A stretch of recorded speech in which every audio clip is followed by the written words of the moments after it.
Om Namo Bhagavate Shri Ramanaya Arunachala Dakshinamurti Shiva. Om Namo Bhagavati Amal Agamal Arunachala Minakshi Shakti. Om Namaskaram, dear sisters and brothers. My name is Maheshwar Ramana Sadguru. That's my spiritual and only legal name. My last name denotes who is my father, my spiritual father, Ramana Sadguru. I want to share with you the famous method of Bhagavan Sri Ramana Maharshi, Ramana of the holy mountain Arunachala in South India. His famous method, the only form that is non-dualist, of transcending the ego, of our false I, to become aware once and forever of our real divine self, our real I, Atman within us, Brahman. Before I start, just to mention several things. All the activities, mundane activities and spiritual practices in the world, they are very different on the surface, but they have one thing in common, is that there is a duality, where the I, the subject, concentrates on either the worldly activity or the spiritual activity as an object of attention. Whether, let's forget about the worldly aspect, either to gain fame, to gain money or any pleasures or power, but let's concentrate in this sharing on the spiritual aspect. In the spiritual aspect, throughout the different religions throughout the world, there are different practices that the devotee has been taught to achieve happiness. And the thing is that the problem for achieving happiness is that the false I, the human I, is always subject to the duality of pain and pleasure, of happiness, of misery, of death and rebirth, rebirth and death, death and pain, pain and pleasure, happiness and tears. So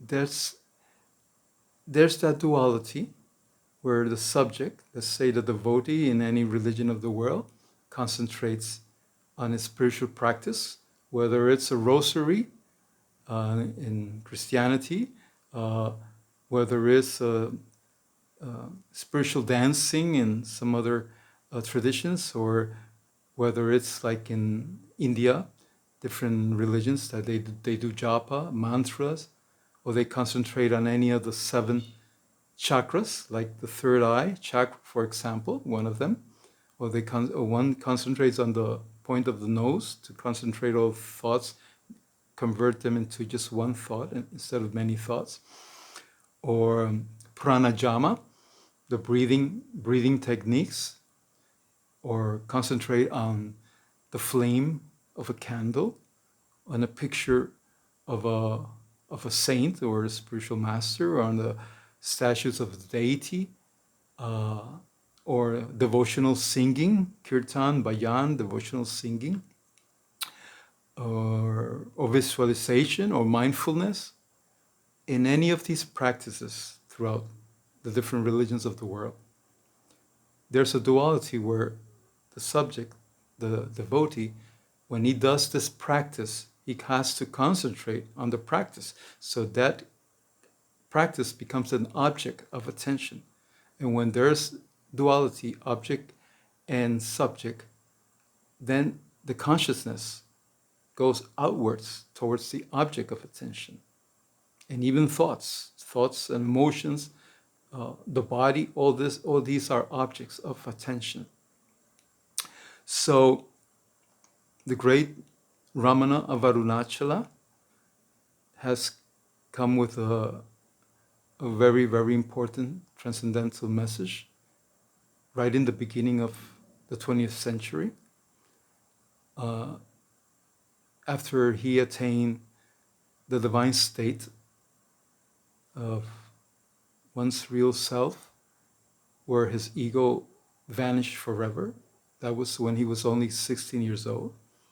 So he has taught the only way, which is non-dual,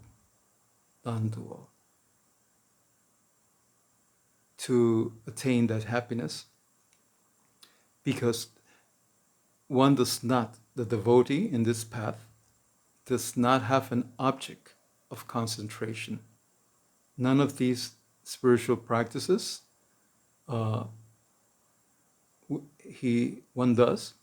So then the subject, since there's no object of attention where the consciousness goes outwards, then the consciousness of the subject can only go inwards, back to its divine source. Well, the false I goes back into the source of the real I, until eventually that false I, the ego, disappears. And when it disappears, then there's no more suffering, because all suffering is part of the duality of pain and pleasure. Like I said before, death and rebirth. In one's divine self, in one's real I, it's only eternal peace and happiness, because there's no duality. What is the purpose of life of all the beings in the world, whether it's the highest saint to the lowest criminal? The supreme goal of each one of them is to always be happy and to never suffer. So the ego stands in the way. So when one wants to transcend ego forever, to attain one's real self, divine happiness and peace, the real I, the ego has to disappear.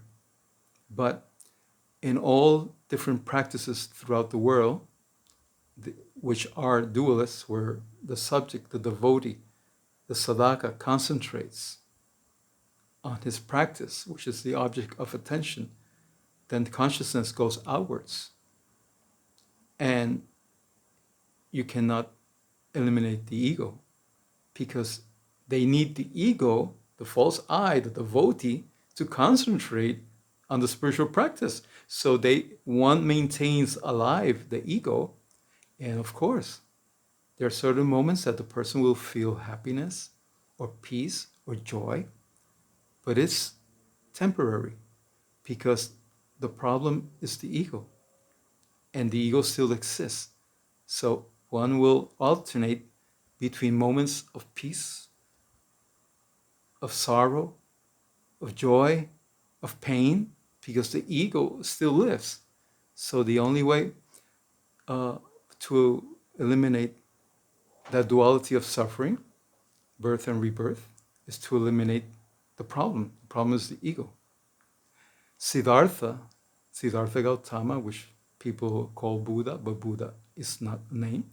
Siddhartha, as it says in the writings, whether he really said it or not, that's something else, because that was 2,500 years ago that he lived. In the writings that we have, it says that he says that the cause of suffering is desire.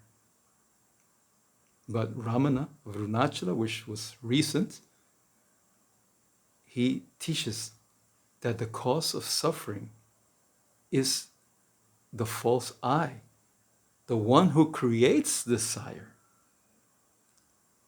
So if you try to live, become free from suffering by eliminating desires, it's like a tree, a big, huge tree that you cut branches, which let's say they are desires, but other branches will come out again.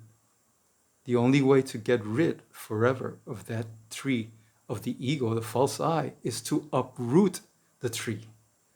Once you uproot the tree, it'll wither away, it'll die. No more branches of suffering. So Ramana has taught us that the real cause of all suffering is the false I, which creates desires. So we concentrate in this teaching how to gradually dissolve and dissolve, going within, dissolving the ego, because in his practice, non-dual, which is called Atma Vichara, it's like saying in English, inquiry into our real self, Atma Vichara. Or we say Vichara, brief, but it's inquiry in discovering who's my real self, my real I. In Atma Vichara, since there's, like I said, no object of attention, no spiritual practice that goes outwards, like the ones I already mentioned and other more that I haven't mentioned, then the consciousness of the subject, devotee, the sadhaka, then goes back to the source. It's like the ray. It's like the false I, the ego is like a ray of the sun. You have some light, but it's limited. Like you'll have some joy and some peace, but it's limited because you'll again fall into ignorance and suffering. But if you follow in Atma Vichara, when you hold on to the consciousness of I, of the subject, without going outwards, then that ray will take you back to the sun, to the supreme self, the real I, which is the sun. And when that ray goes back to its source, it disappears because only the sun will be there, the infinite sun. So that's a great difference. In one of his writings, this one here, Who Am I? This writing here, which I love it so much, that inspires me so much, that I had it hardbound.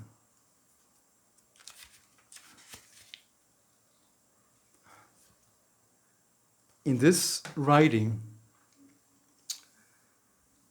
he was only 21 years old when, that was like 5 years after he attained the divine illumination where the ego died forever. And he became a totally divine consciousness, which transcended, of course, all the limitations of the ego, of suffering, of birth and rebirth.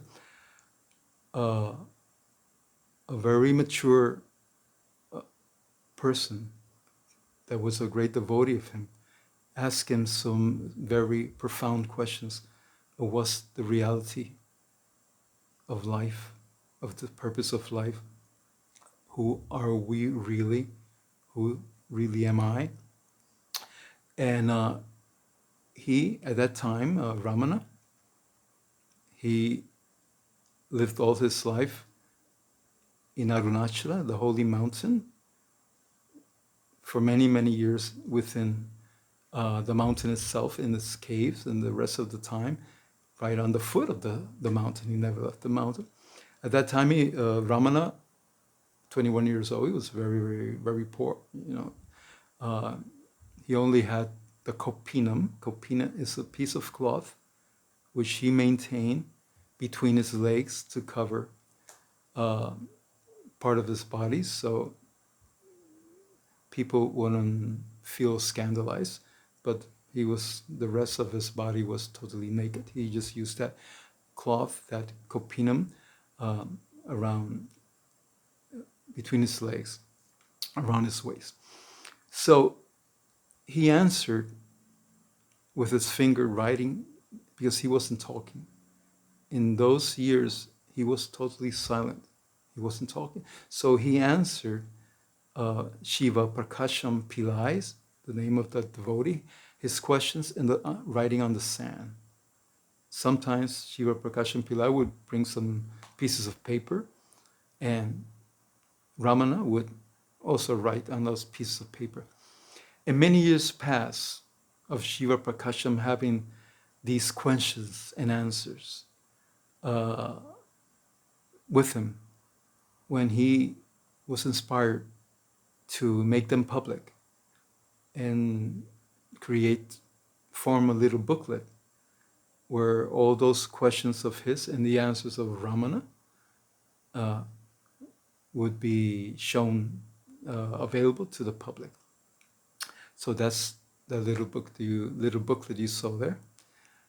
That wisdom there there's the technique, exact steps of the technique of how to practice Vichara, how to go beyond thoughts, go beyond the duality, back to the source, where the ego finally will disappear. And one can attain the same state that he has attained in the great, great, great masters of ancient times of India, also in any other part of the world, that same divine state. So in this book, the first sentence,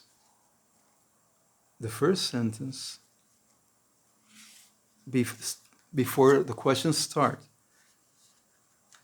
he says, all living beings desire to be happy always without misery. That's the supreme goal of all beings.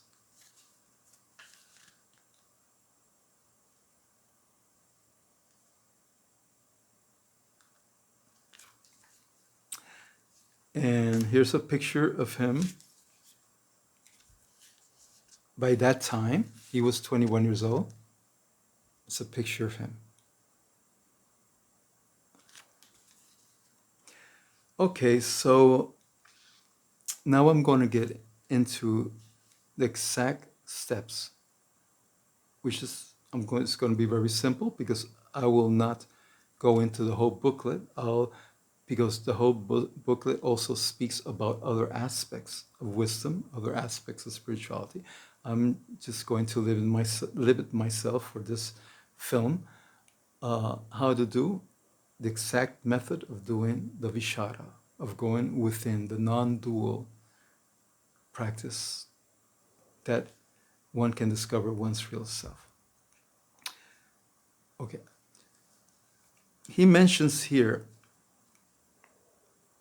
even if one thinks constantly, I, one will be led to that within, to one's real self. Because I is the primordial thought, the only thought which has consciousness and existence. Because if I say I, two things. First, that I exist, because I say I, and I'm conscious that I exist. So there's consciousness and existence. Those are two qualities that come from one's own real divine self, which is consciousness and existence. And then comes happiness when one attains one's real self. That's the third aspect. So any other thought, I'm a man, I'm hungry, I like this, I like that, I'm looking at this, I'm looking at that, the world, the universe, the sun, any other concept of the so and so many concepts there is in life. They are indirect. They are second and third pronoun. because they don't have consciousness. They're inert. The only thought concept that has consciousness is I, the first personal pronoun I. Only if I exist, first pronoun, personal pronoun, then second and third pronoun, you, he, she, that, whatever, exists. Without the I, nothing exists. So I is the only one that can take you back to your real self, because that consciousness and existence comes from one's divine self, a real self, divine spirit, which is totally consciousness and existence. So that's why he says here, even if one constantly thinks, I, I, I, that would make your consciousness, since it's not going outwards, it will make your consciousness to go within, within, within. And if you do it with certain yearning, certain feeling, because it's not like repetition of a mantra or praying a rosary. No, no, no. It's not mechanical. It's something that you say several times, trying to feel that I, because it's your own self. You want to feel. It's not a mental thing. It's trying to feel.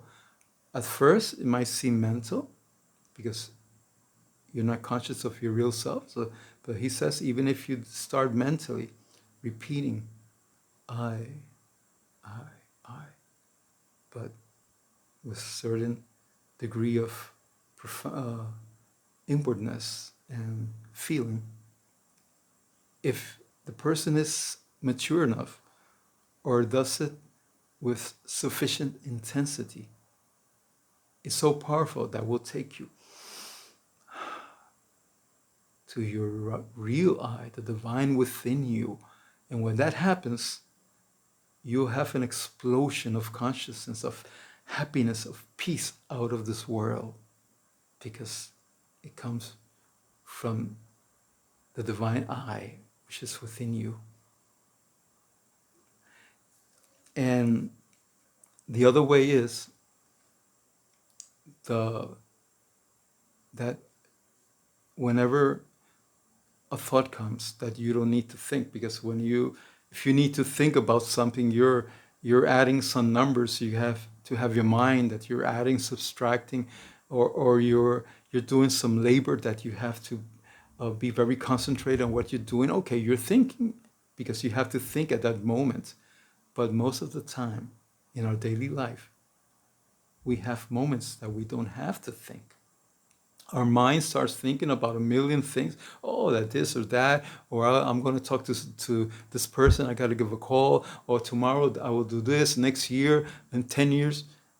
But you don't have to think about it most of the time. It's just the mind. It's just the mind, like a monkey jumping from branch to branch to branch. So at that moment, when you don't have to concentrate on something, that you have that little space there, try not to think. But the purpose is not to struggle against thoughts. No, we don't struggle against thoughts, because you cannot eliminate thoughts thinking about eliminating thoughts. So the moment a thought comes, here's the clue that Bhagavan or Ramana, the Maharishi, or Ramana Arunashal, many ways to call him, the clue is that the moment a thought comes, immediately stop it. Don't let it continue.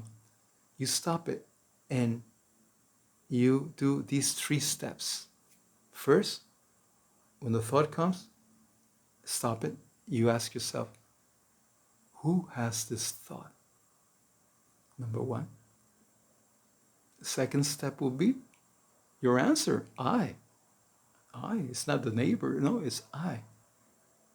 Who has this thought? I. Then the third step would be, who am I? Who am I? And when you do that, that thought would immediately disappear. Once it disappears, don't wait for the answer. Because if you do that, you'll force your mind to create a thought. Oh, I'm the son of God, or I'm a spirit, or I'm whatever. It'll create a thought. No, we don't want any, at that moment, you don't want a thought. Not a thought from heaven, nor a thought from earth, from nowhere. You want to be without thoughts. So once you say, who am I?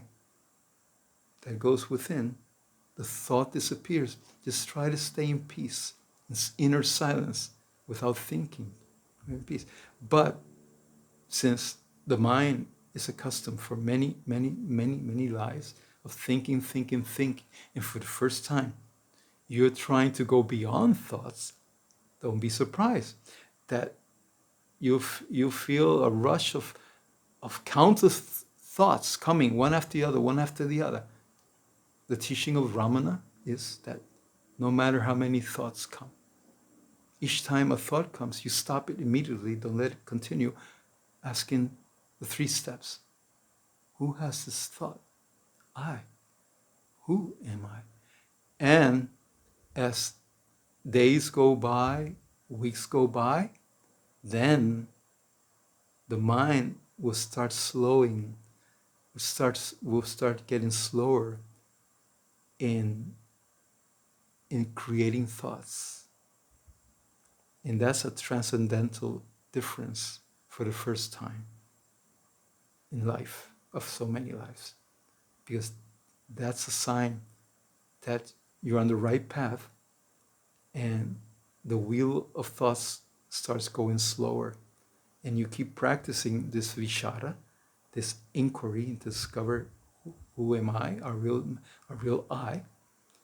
And as you practice and time goes by, less thoughts. And then there will be a space between the last thought and the next thought that will come.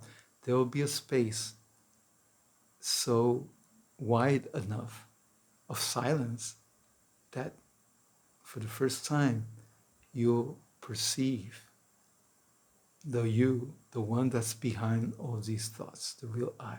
Because there's no thought. Thoughts keep your consciousness going outwards. So that's why you cannot perceive your real self when your consciousness is going outwards, not going inside.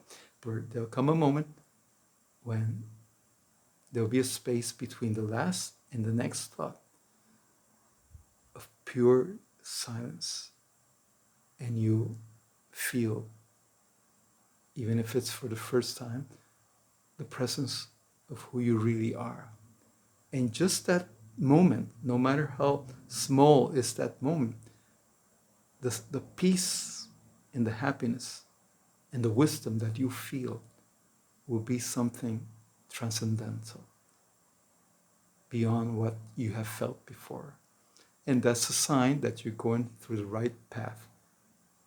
And as time goes by in this practice, the space will become wider and wider and wider. So more times you fall into that inner silence, inner peace, where you have nothing to do. You just be.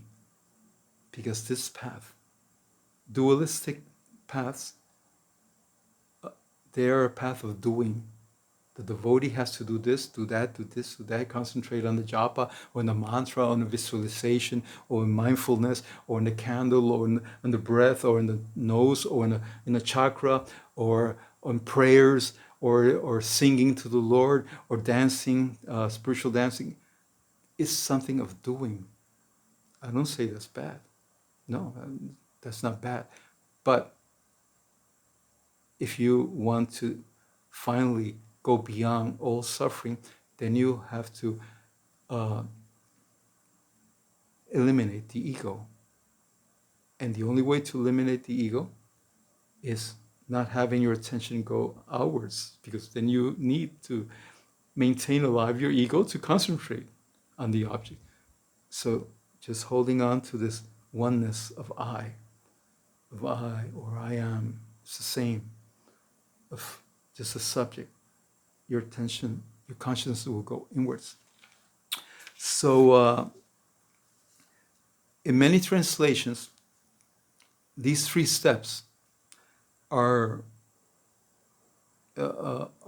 translated in a form that's a little bit indirect, because Ramana's language was not English; it was Tamil from South India.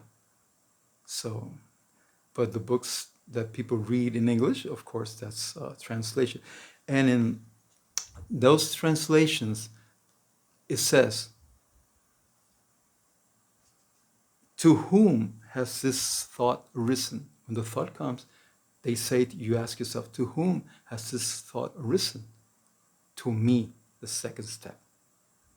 And then the third step would be, who is this me? To whom has this thought arisen? To me. Who is this me? They change that to who am I? But if you change it to who am I, let's make everything from the beginning more simple. Instead of to whom has this thought arisen, who has this thought? Instead of to me, I. Then who am I? Not who is this me? So I made it more direct, more simple. As we know, not every day we feel the same way. Some days our mind is more outwards, more active, creating more thoughts, more intensity of thoughts. Other days we might feel more at ease, more subtle, less thoughts. So our consciousness changes from day to day, it can change. So I suggest that we tailor-make this approach of the Vichara according to a day. So I'm going to mention when thoughts are many, are intense, then you feel that you must do the 3 steps. And I suggest that you get a pencil and paper and write them down, because throughout the decades that I have organized in Puerto Rico the satsangs of Ramana Maharshi, teaching this wisdom and this Vichara to the devotees, I noticed that when they don't write it down, later I ask them, in a high percentage, unconsciously they did something different. They changed the formula. And if you change the formula, then you won't have the desired fruits. So I suggest people in the satsangs to write these 3 steps down, because you say, oh, it's so simple. Yeah, but you don't know, some days pass, a week pass, you change something without noticing it. But if you write it down, that won't happen until you internalize it after reading it and practicing. So I suggest that you pause the video now, get a paper and pencil, and to write down. So if you already came with a pen and paper, the 3 steps. When there are too many thoughts, you have to do the 3 steps, which are, who has this thought? I. Who am I? Which is more direct than the way it's translated in English. To whom is this thought? To me. Who is this me? Who is I? Okay. So I repeat. Who has this thought? First step. Second step, I. Third step, who am I? That's it. But you could also shorten it. Instead of saying, who has this thought? You can say, who's thinking? 2 words. Or just, who thinks? 2 words. Who thinks? I. Who am I? So it depends on you. But you already have it written down. So But there are other days that you see that you have less thoughts, that the mind is more calm. You'll notice that when a thought comes, you don't have to repeat the 3 steps, because they're more subtle, less thoughts. You'll notice that you can go to the other extreme. Once the thought comes, you stop it just by saying inwardly, I, 2 or 3 times, whatever. The thought disappears just by saying I. It disappears. Some people prefer to say I am. No problem. I am also means a subject, which I am means I am conscious because I exist. So you have Sat Chit, one of the 3 qualities of our divine being. The 3rd quality is Ananda, which is eternal happiness. That's the 3rd one we're looking for, right? Okay, so I am is also subject, first person attention, because it has Sat Chit. But I prefer I, because I already includes I am in just one word, one syllable. It's brief. It's just one syllable, I. And since this path is to shorten everything, to bring everything to the most elemental figure, which is one word, I am, even though it implies the subject, Sachit, it's 2 words, I am. But I means the same, but it's just one word. It's more direct. So I suggest people to do it how they feel. If you want to do I am, okay, no problem. But I also mention you the option. Some people don't know, just I. As a matter of fact, as I showed you in Bhagavan's Who Am I? In that great teaching, that all this teaching comes from his divine illumination at 16 years old. He did Vichara. If you read his life, in that moment, he did Vichara intuitively, and he became illumined because he was so mature soul already. What I'm mentioning to you and what he mentions, he already did it when he was 16 years old. So this teaching comes from 16 years old.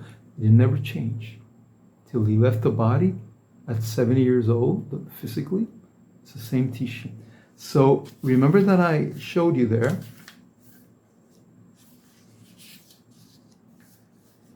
Right here. Even if one constantly thinks, I will go with it. He didn't say, even if one constantly thinks, I am. He did it more brief, like what I prefer personally. Even if one thinks constantly, I, go with it. So remember, when you tailor-make this method, this Vichara method, the only non-dualistic method, tailor-make it according to the day. When it's many thoughts, too intense, you notice that you need to do the 3 steps. Who has this thought, or who thinks, who am I? But other times, when they're very, very slow, you just notice once a thought comes, just by saying I, 1, 2, 3 times, it disappeared. And remember, when you ask the question, who am I? Or just say I, never wait for the answer, because you force the mind to create a thought as an answer. No. You just say that, trying to go within, to silence. And the moment will come when you feel an inner silence will take over. And you'll be in that consciousness of just pure silence, no thoughts. So there's no more doing a technique. There's no more doing an action. It's a state of being still, not being, not doing. And when you're in that state of pure being, of being still, that's what the goal starts looking like. Until that expands and expands and expands with practice, and less outwardness, less thoughts, and more being, till the ego dies forever, because it's not cultivated.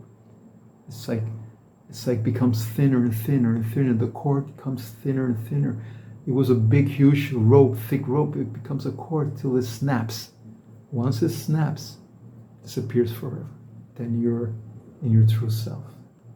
And then there's Sat, existence, divine existence, Chit, divine consciousness, and Ananda, divine eternal happiness. Sat, Chit, Ananda.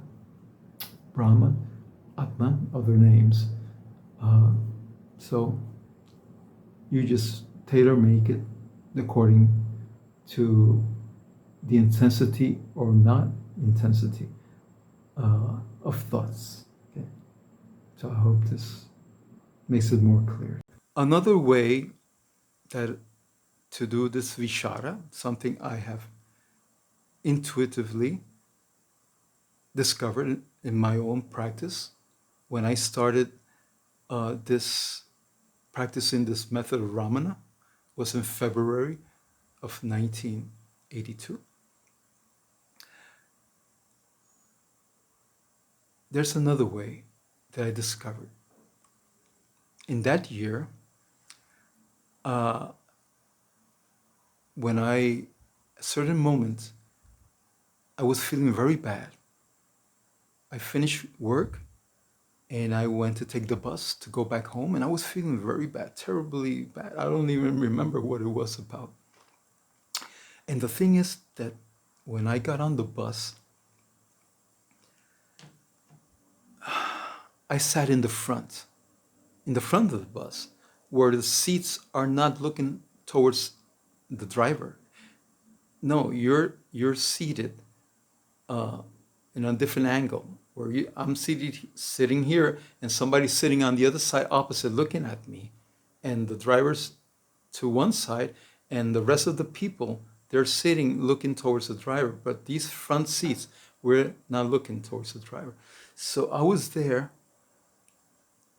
on the bus, going very within me, trying to figure out why I was feeling so bad.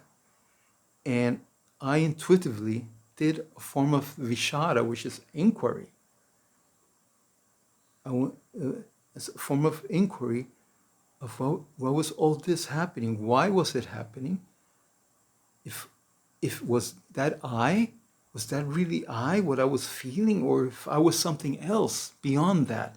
The thing is, dear sisters and brothers, that in the 15 or 20 minutes before I got off the bus, I went so deep in this Vichara, this inquiry of why I was suffering something very, very bad. And when I got off the bus in 15 or 20 minutes, it all disappeared. I was a new man. I was totally free, because I went within this inquiry, and I start separating myself from what was happening, that I realized that wasn't me. So I start separating myself. This is not I. This is not me. This is not me. I am beyond all this. I am beyond all this. Only I am. Only I am. I am. Only I. And that brought me back within, because I wasn't paying attention to the object, which was the thought, the feeling, the suffering is an object. I started separating myself from it, turning the attention back to who really I am, back to me, in such a way that I start going within me. I totally separated myself from the object and then felt that inner peace. And I was a new man. And this is something that people go to psychiatrists, to psychologists, and pay a lot of money when they have a problem, a trauma. And many times it doesn't get resolved, or if it does, might be after a certain amount of visits to a doctor, a psychiatrist, or a psychologist, and paying a lot of money. With this wisdom of Ramana, of the Lord Ramana, I became my own doctor, my own psychiatrist, my own psychologist, my own therapist by doing this Vichara. And when I got off the bus, I was a new man. So if in a certain moment you feel something similar, like let's say, for example, that you're in pain because somebody said to you something that hurt you very, very much, and you're in pain, and you're at your home, and you have this pain, you're suffering in your this mental trauma or whatever, of what, then try to question. This is another form of Vichara. It's not in the books. It was discovered intuitively, or my divine guru revealed it to me inwardly, whichever way you want to see it. So when you find this, wait a minute, I feel so bad, I'm suffering because so-and-so said this offensive thing about me and it's suffering. But that so-and-so, where he's now, he or she might be sleeping in total peace with no problem. And I have the problem. I'm suffering this because he or she said such and such words. Where are those words? And you look around. See if you see the words that the person said. And you discover, wait a minute, I don't see them anywhere. So how can I suffer if they don't exist? Wait a minute. They exist here. I'm sheltering them. I'm giving life to them. It's a thought. That emotion comes from a thought of those words, and I'm sustaining it.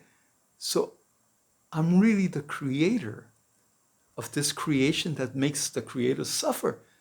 This is not I. This is not I. I'm beyond this. I'm something and someone much greater than this. This is not I. So you start separating yourself from that thought which created that emotion, which is an object, which is not you. You start separating. This is not me. So I'm totally free from this. I'm something beyond. I'm someone beyond all this. This is not me. Only I am. The only reality is I, only I am, I.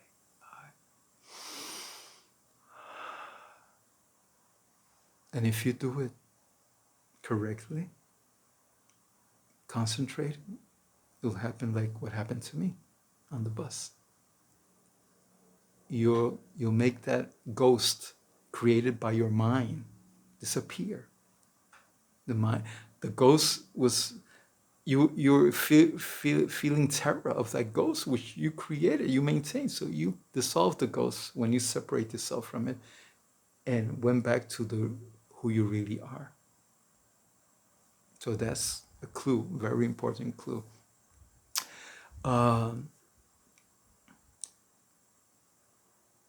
In this channel of mine, I have some other videos, some films. In one of them, I mention how Ramana came into my life. Just briefly, so you can get more details looking at my other video. I entered the path of Sanatana Dharma, which is the correct way of saying this ancient, of thousands of years ago, ancient wisdom of India, which many people call Hinduism, but Hinduism is a foreign word, so I use the true native and sublime words, Sanatana Dharma, which means the eternal knowledge, the eternal path, the eternal wisdom, eternal religion. Many ways you can say it. And I started in 1975 with a guru from India, from Bengal, India. And I was living in his ashram. At that time, it was in New York City. I was living in his ashram, where I would see him every day. And on one occasion, in 1978, living there in New York City, in that ashram, with the guru, all of a sudden, Ramana appeared to me. And that was an experience that took me to another world. It was something so immense, so incredible, so full of ecstasy and peace. Well, it was something incredible. I won't go into details because it's explained in the video I have here, and I won't make this much longer. So that's the first time I knew about him. In this video, we'll tell you that I came then back to Puerto Rico, San Juan, Puerto Rico. And in Puerto Rico, he revealed for the second time. And that was so powerful that I realized the message I was given, that should be my new path, my new guru, and that's what I did. I entered his path totally. I finished my 7 years with the other guru to follow Ramana, who his body is in the tomb before I was born. So the spiritual presence of Ramana was so powerful that it was beyond of what I felt with the embodied guru that had a body. So then I came to India, to his ashram, Ramana's ashram, and there I had the third experience. So these are things that somebody would like to know. What happened to me? How did he reveal to me? Because the first time he revealed to me, I wasn't looking for a guru. I was living with my guru. So, so that's basically it. You should check beyond this film, the description, because there I mentioned several Shastras, holy Shastras, which are sacred scriptures within Sanatana Dharma. I mentioned several Shastras that are the ones I most recommend for those that want to learn more about this only non-dualist technique form brought to the world by Ramana Maharshi of Vichara, Atma Vichara, the self-inquiry into one's real self, that subject goes within without any object of attention. There you'll find the Shastras. One of them is this one, The Teachings of Ramana Maharshi by David Gottman. It's in other languages also. And, I forgot to mention something. Well, I forgot to mention two things. One is that Ramana has always taught that the best outward discipline for a spiritual aspirant, a sadhaka, that wants to attain the supreme goal of eternal happiness and never suffer, never again. For that spiritual aspirant or sadhaka, the most important external discipline is to consume only sattvic food. Sattvic food is food with the highest vibration vegan food or vegetarian vegan food, because there's no killing, there's no suffering, there's no blood, there's no corpse. People call it meat. It's not meat. This is meat. This is not what people eat. No, they eat dead meat. And dead meat, the real term is corpse. So, of course, and by not eating such low, spiritually low, karmic wise low, and even biologically and vibrationally low food of corpse with that are based on blood and killing of lack of mercy towards other beings which are sacred beings. They were created by the same sacred being that created us. They're sacred. So the best practice is to have this pure sattvic food, spiritual diet, totally vegetarian. When I say vegetarian, I mean what people call vegan, because vegetarian is just from the vegetable kingdom. If they say, oh, but you're consuming animal products. No. If I consume eggs, I'm ovo vegetarian. If I consume milk products, I'm lacto vegetarian. If I consume them both, I'm lacto ovo vegetarian. But if I tell you I'm vegetarian, it's like what people call vegan. No, so that's very important that I remembered to tell you this, because it's very difficult to try to transcend and elevate your spirit, your consciousness, if on the other hand your diet brings you down and down and down, because it's very heavy, dark vibrations of death, of terror, of killing, of blood, of corpse, you know. Anyway, if you start in this path and you eating corpse, don't leave the path. Try to continue with discovering, going within, because the more you do that, you'll get the strength, the confidence to break the habit, break that low habit of consuming corpses and having the karma, the bad karma of having other beautiful beings, having them terrorized and butchered and killed for you to eat. You'll get rid of that karma, because that negative karma will also affect people.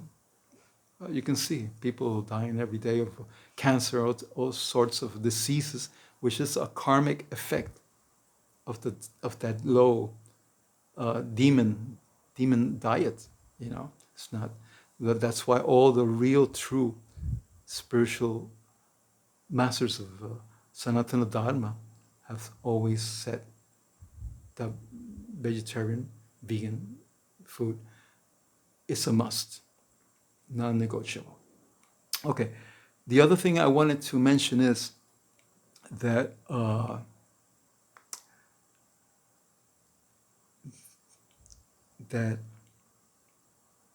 what is the foundation for the things I mentioned or shared about Bhagavan's practice? What are the foundations that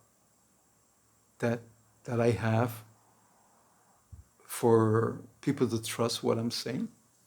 Well, one is that when you find out the three experiences I had, the third one I had when I sat to go within, in the room, in the ashram, the room where Ramana physically lived, day in, day out. And I just sat there, a very short distance from his famous sofa, couch.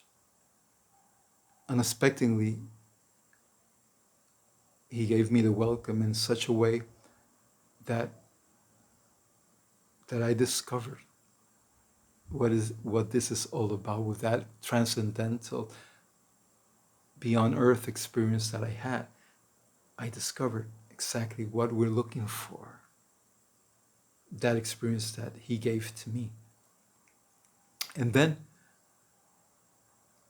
in those same days, I visited in India one of his direct devotees that lived with when Bhagavan was still physically present. That this devotee shared with Bhagavan when Bhagavan was physically present. His name is Sadhu Om. And Sadhu Om is considered the most important, one of the most important, apart from Sri Murgana. But Sri Murgana was not physical anymore when I went to India at the beginning of the new year of 1983. So I visited then Sadhu Om, and he's at that moment the greatest authority on the pure teaching of Atma Vichara, of exactly following the teachings of Ramana. And I visited him several times. He shared with me a very important indication that made my comprehension become total, besides experience that my Sadguru gave me. And I brought back home from his hands this book of his, The Path of Sri Ramana by Sadhu Om, a passage part 1. In part 1 is exclusively about the non-dualist technique, Advaita Vedanta technique of Atma Vichara. And let me show you here.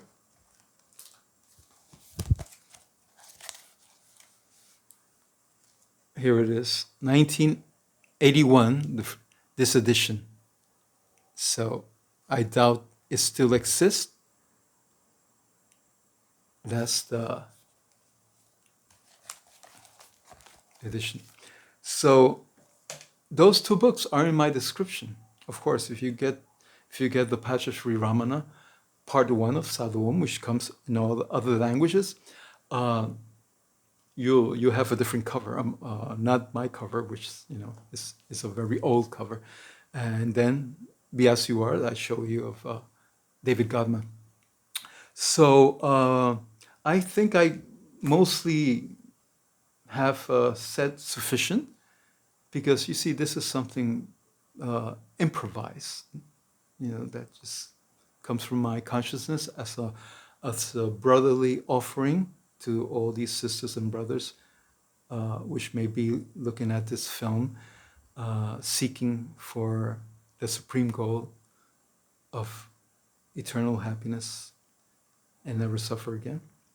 So anyway, in the description, not only you'll find how to get these Shastras or the names of the titles, but there's also my email, so if somebody wants to contact me, besides any comment under the video, they can write to me directly.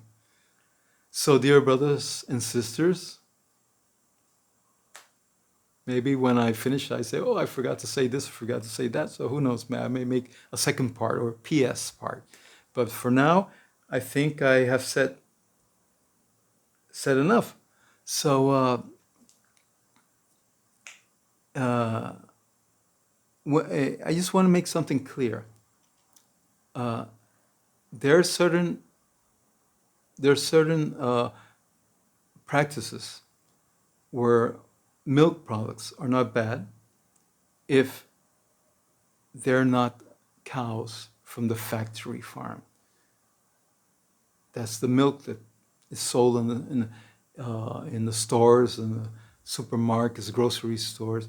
But a cow that someone has in their own land, which feeds naturally and has their babies naturally, and that cow, like Ramana said, in its bladder is so full of milk, it produces, mysteriously, right? It produces more milk than what its calf needs.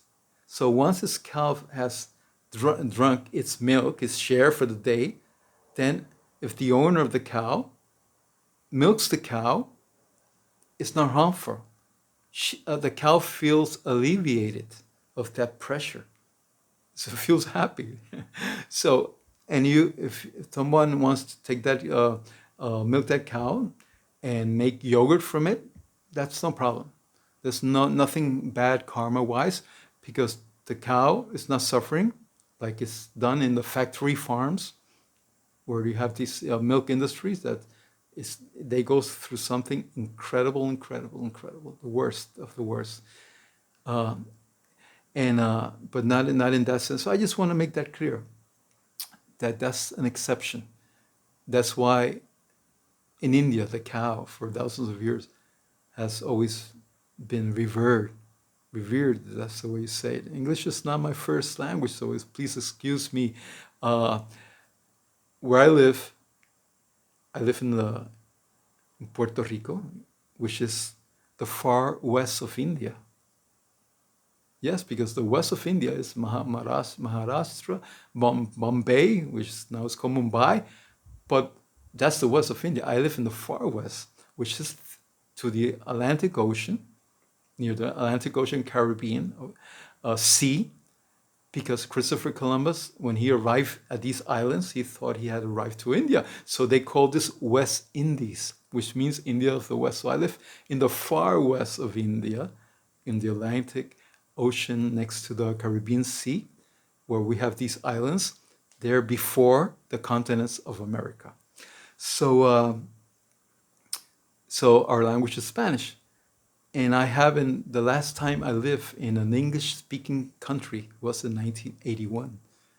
So 40 years ago, today is, I think it's the 17th or the 18th of December of the year 2021.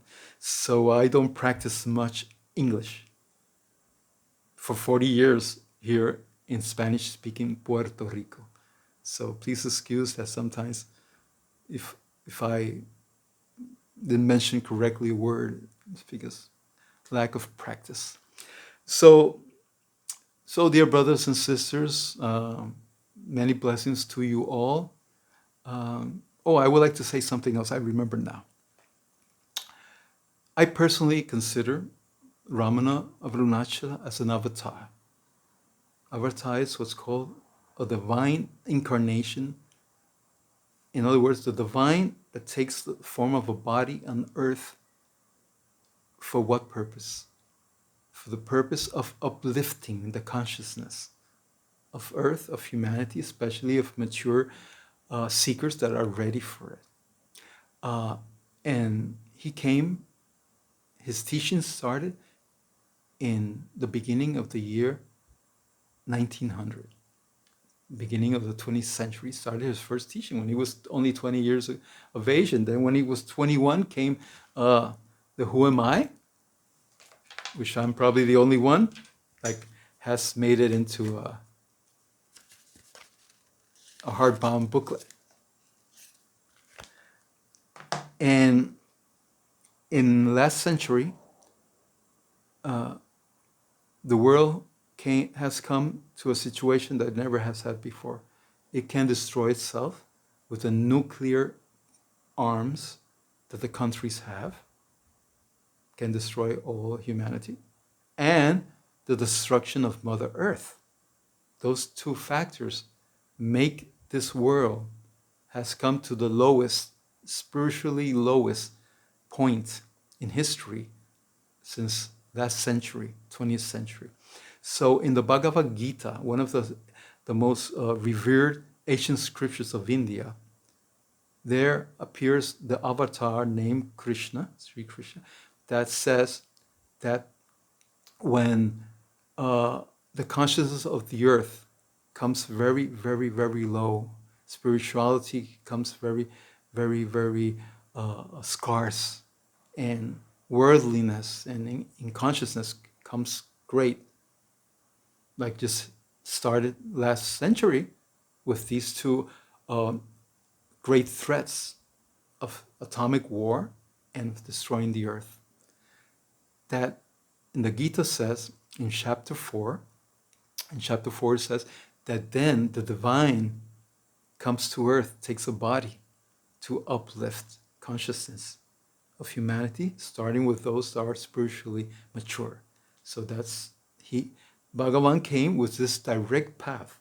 This is the only path that would take you within and destroy the ego, which is the cause of all the problems of the world, is the ego. The ego that creates wars and exploits the earth and exploits creatures of all sorts is the ego. So it's a direct, he came to bring this Atma Vichara, this non-dualistic wisdom that destroys the ego. And that's why I personally consider that he's the avatar of this era, of this new era, it's Ramana Maharshi. And I use the Bhagavad Gita, chapter 4, verse 6 to 8, as my foundation. Okay, so I won't take more of your time then. So many blessings again, many blessings. And what can I say? Om